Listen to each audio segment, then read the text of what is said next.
G'day guys, Mr. Bennett here. Today we're just going to go through the first part of the investigation. So this one here is looking at using some information about tides and trying to model the tides for a place around Australia or New Zealand that starts obviously with your letter of your surname. Alright, so if I was, let's say I was going to do one for my first thing, so I might look at Darwin. Alright, so now I've just given you this site here. Doesn't mean that's the only place you'd want to look. So if I go to the internet, if I go to Willy Weather, then that's the sort of information I will get from the Willy Weather when you go to tides. So it gives you the low tide, high tide. I find this graph here quite useful in terms of it actually models the graph itself. So the good thing about this one here is if you're using that, you can get the interim sort of heights at certain times, where what you get with the tables is you only get the maximum and you get the minimum. Alright, so if you want to get the other little points, which I think you need to get a graph that actually models that, then you can go over here and go at 6:53 AM, it's going to be 5.5 metres, and at 5:36 it's going to be 3.6 metres. So that will give you some points that will actually be useful in terms of looking at some interim points. Now if I bring up my Excel spreadsheet over here, right, so I've actually tried to model how you might do that. Now I've only done the maximum and minimums, and you can see with the graph that you don't get the little bits in between. So it's really important when you're trying to model this that you actually do put the points in between there, and that will actually help your graph. So the way that you need to set this out is you need to start at a particular time from obviously midnight, say the first day has been 0. So if I go to my first point over here, right, I can use that, and I've got Monday at 2:43 AM. Right, I've got a low tide of 0.9. So what I've got there is 2:43. So I should change it to 2:43. Now, technically, what I need to also consider is that if I'm going to do that in terms of a time, I need to work out what 43 out of 60 is. So technically, I have to go 43. Equals is this formula, 43 divided by 60, and so that would give me 0.72. So technically that there is 2.72, right? Because remember there's 60 minutes in an hour, and that gives you the time in terms of hours and minutes. So that would be my time that I need to look at. So you get the idea. I could use this chart here to get the point. So what I'm thinking is that you need the minimum point, and you probably need 2 points between each of these curves, so you can get the idea of that's the curve shape. And what I need to do is probably go through a number of cycles. I think that would be useful. The second part, obviously, of the investigation is to look at some information about tides. So all I did is I typed in tides, and I got other graphs, other information about tides. And so part of your thing is to do some research about what affects the tides, and I think you'll better find that quite easily. Then I've also got things like this, which have basically a table, okay, which shows you the stuff, you know, so it's actually quite good showing you the moon and the sun. So I think that's probably something that would be good to actually include in terms of your research, right? Because obviously it's the moon and the sun that obviously affect what the tides are going to be. And so going through that cycle, I think is actually quite a good representation. That will help you when you start talking about what causes the tides and mapping all of that. So essentially what you're going to do is you're going to collect that information out of a table, or you're going to take that off the Willy Weather site and you're going to present that in a spreadsheet. You're going to graph that spreadsheet, and then from there you're going to come up with your equation that models the actual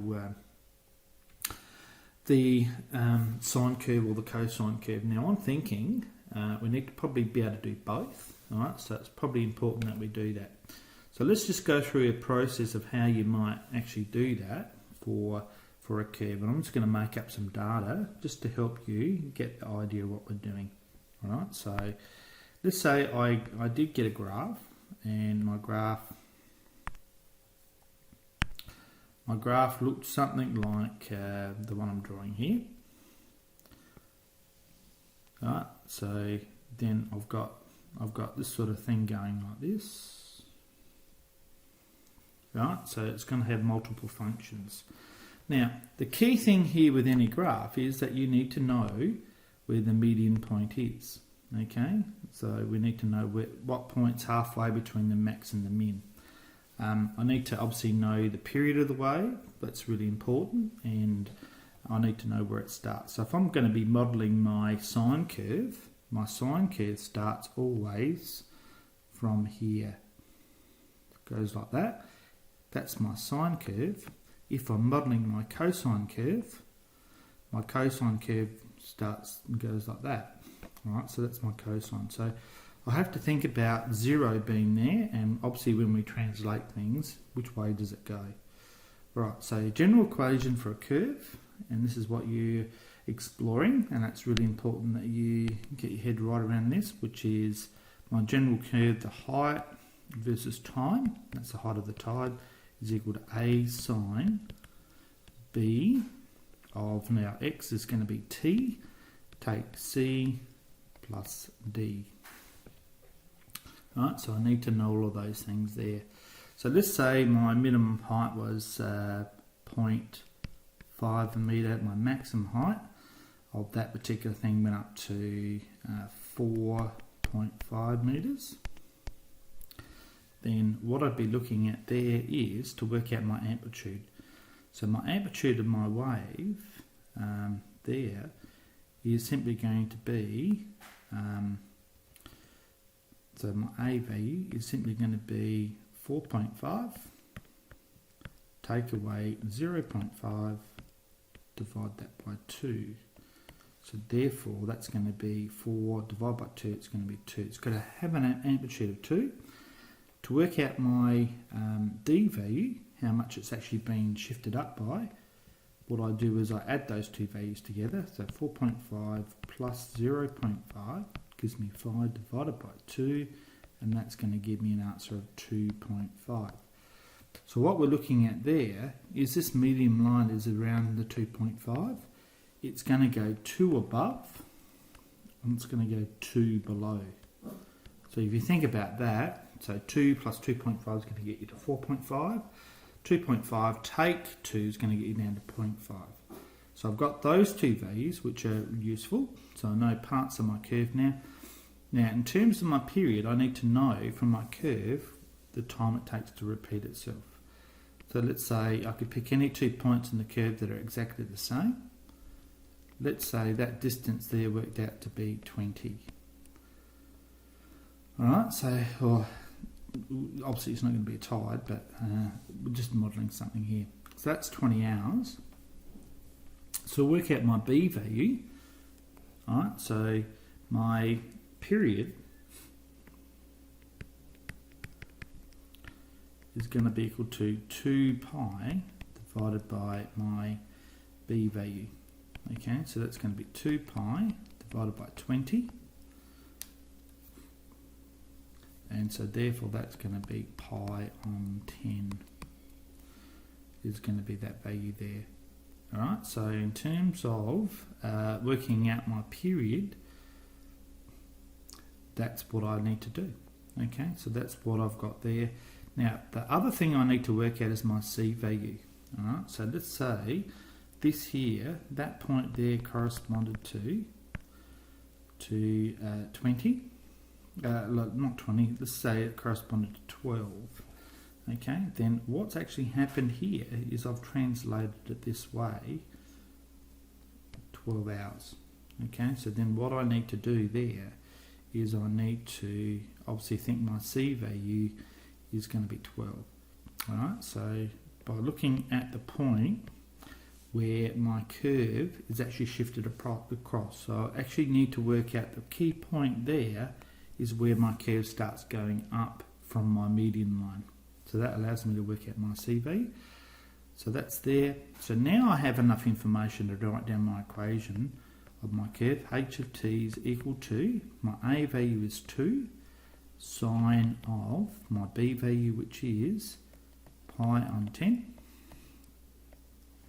T, take away my C value, which is 12, and then add my D value, which is 2.5. Now, when you go to put this in your calculator, what you need to do is you need to combine these two things. So sine of pi t on 10, take 12 pi on 10 plus 2.5. And that's the thing that you can actually put into your calculator to graph. Now, if I was going to do that, what I need to consider is when I'm graphing something like that, because I've got pi's in there, and this is why you need to use your calculator in radians, I'll just show you how to do that. Alright, so if you're going to use this on your calculator or a graphing tool, so the first thing over here, I need to make sure my calculator's in radians. Beautiful. Okay, I've set my window. My negative x value, so let's go to -1. I'm going to go for, let's say, to 20 or something like that. Actually, no, let's go to 40. So change that to be 40. That goes for 40 hours. My minimum x now, my height is 4.5, so I probably need to go to, say, -1, and the max goes up to, say, something like 6. Okay, and then I'm in a situation where I'm going to put my curve in here. Right, so that's going to be 2 sine bracket, and I'm going to go pi x divided by 2 divided by 10, and then I'm going to take away, and that's going to be 12 pi divided by 10. That's my C value, and then I'm going to add 2.5 to that, and now I'm in a situation where I can graph that. Okay, so then you can see that's my curve there. Now if I also do my line y equals 2.5, right, and I graph that, you can see that's my median line, and that's the key point there. That key point there is the one where it starts to go up. So if I actually find the intersection point, and we can show this, so number 5, want to get closer to that point, remember, you get it over the maximum, and I can just go enter, enter, enter, and that will find that point there. So that's telling me x is 12 at that point, so that's why it's been translated that way, 2.5 being 12, and that's where it's hitting the curve. So technically what we're saying is, if we started that curve, we'd normally start going up like that, but we've translated it that way, 12 hours. Alright, so that is really the process that you need to go through for the part A of the investigation, right, which is coming up with this curve and graphing that. You're going to need to use Excel, so you actually come up with a model. Alright, with Excel, just one thing I didn't show you, with Excel, when you go to these particular graphs, okay, so insert, you've got that particular graph there, but if you do that, it's actually going to curve it off with, which is not a bad way to look at it. Alright, so the main thing is that you'll be able to cut and paste that particular table and also the graph and put that in your investigation as well. Alright, so now if we just go back to the sheet and just highlight what you need to do for part A again. Right, it's about modelling the tides around the town. Right, so you've got a place to find, so you select a place, and you should all have something a little bit different. Investigate factors that influence the tides, so that's talking about the moon and the sun. Now you have to present that information, obviously as a bit of research, that's fine. Don't need to write heaps, but you certainly could even use a diagram to help you there with that. You have to collect your tide stuff, so I'm suggesting that you might want to have something like this chart, not that chart, something like this chart over here that's presented. Alright, so I'd probably do something like that, cut and paste something out of there, and you can find something that looks even better than that maybe. So that's just looking at the data you collect. You also need to be able to present the information in tables. So again, once you've got your table set up in Excel, I'll simply copy and paste that table into my Word document. And then I've also got my chart, which I've actually done as well, and I copy and paste that into my Word document. And then I use that information to come up with an equation that is the best representation of the data. Now, the other thing that you want to use in part A is obviously if you're going to be doing your graph, is to use the equation editor. So I'll just show you how to do that very quickly. I'll just blow that up a bit for you, so hopefully you can see this. So if you go to insert in Word into object, coming down over here, so you've got your equation editor there. Right, so what you're allowed to do is put in H bracket T, you can type in, equals, and then I'm going to type in my things. So I've got 2 sine, and then I'm going to go bracket, I'm going to put a fraction in there. Okay, so it was, what was it? It was 2 pi. That was pi, sorry, it was pi, so pi t, wasn't it? So pi dot t all over 10, take 12 pi, I forgot to put that in a fraction, so if you forget you can always go back and put that in a fraction. It's all over 10.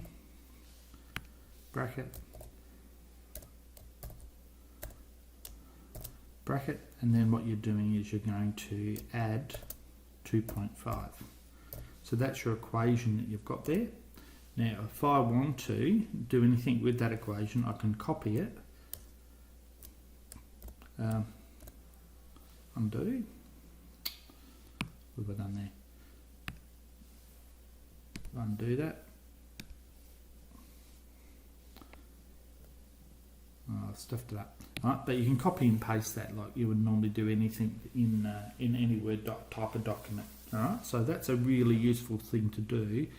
You know, it just helps with the presentation of your work and helps you get it to be precise and logical in the way you present it, which is an important part of what we're doing in maths, and that's certainly something we want to make sure that we do in Year 12, so we can learn those skills now. I'll finish this video now, and I'm going to do another video on the second part of the prac, which I'll show you how to use the tracker in terms of setting it up and then using the same thing. So again, same idea, it's just modelling the curve that you're going to get from your data. Okay, now the last thing I probably should say about this is there are some limitations with this. Now, if you notice the graph in Willy Weather, when you look at the first graph, you notice that the peaks are not a perfect sine curve, right? So they aren't a perfect sine curve, and so then when you're modelling this, it's going to have to be the best fit, all right, for that.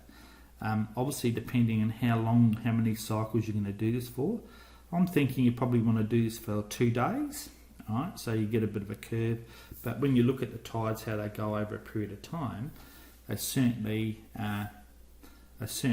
change a bit. So something else you could do here is you can do a screen copy, right? And then when you go in here, you can paste that in there. And so this is your curve showing you your function, and then you can crop that, and that can be just a representation of what it looks like for real. All right, so you got the idea. So you can actually do that. So obviously crop this. Just means that you're not having to do really a lot of work. You can just crop that down to looking at that part of the curve that you want, and get rid of this bit over here. And so that allows you to talk about the reality of what it actually looks like for real compared to what your curve actually gives you. Right, so that's actually really useful. We want to compare always what happens in real life with what we're seeing here. Okay, so you know, there's nothing wrong with actually having this sort of curve put in there, even if you wanted to cut that a bit smaller and stretch it out. So I could again bring that in over here. I could bring in the part that I'm actually graphing because that's what I'm trying to compare, or I could keep it like that to show the patterns there, how that works, and then I can just stretch that out. Alright, so if I stretch that out, that will stretch that curve out so you get a bit of an idea about how it works. Alright, so you compare that curve with what your curve looks like, which is actually quite a good thing to do as well. Alright, I'll leave it here and I'll talk to you soon.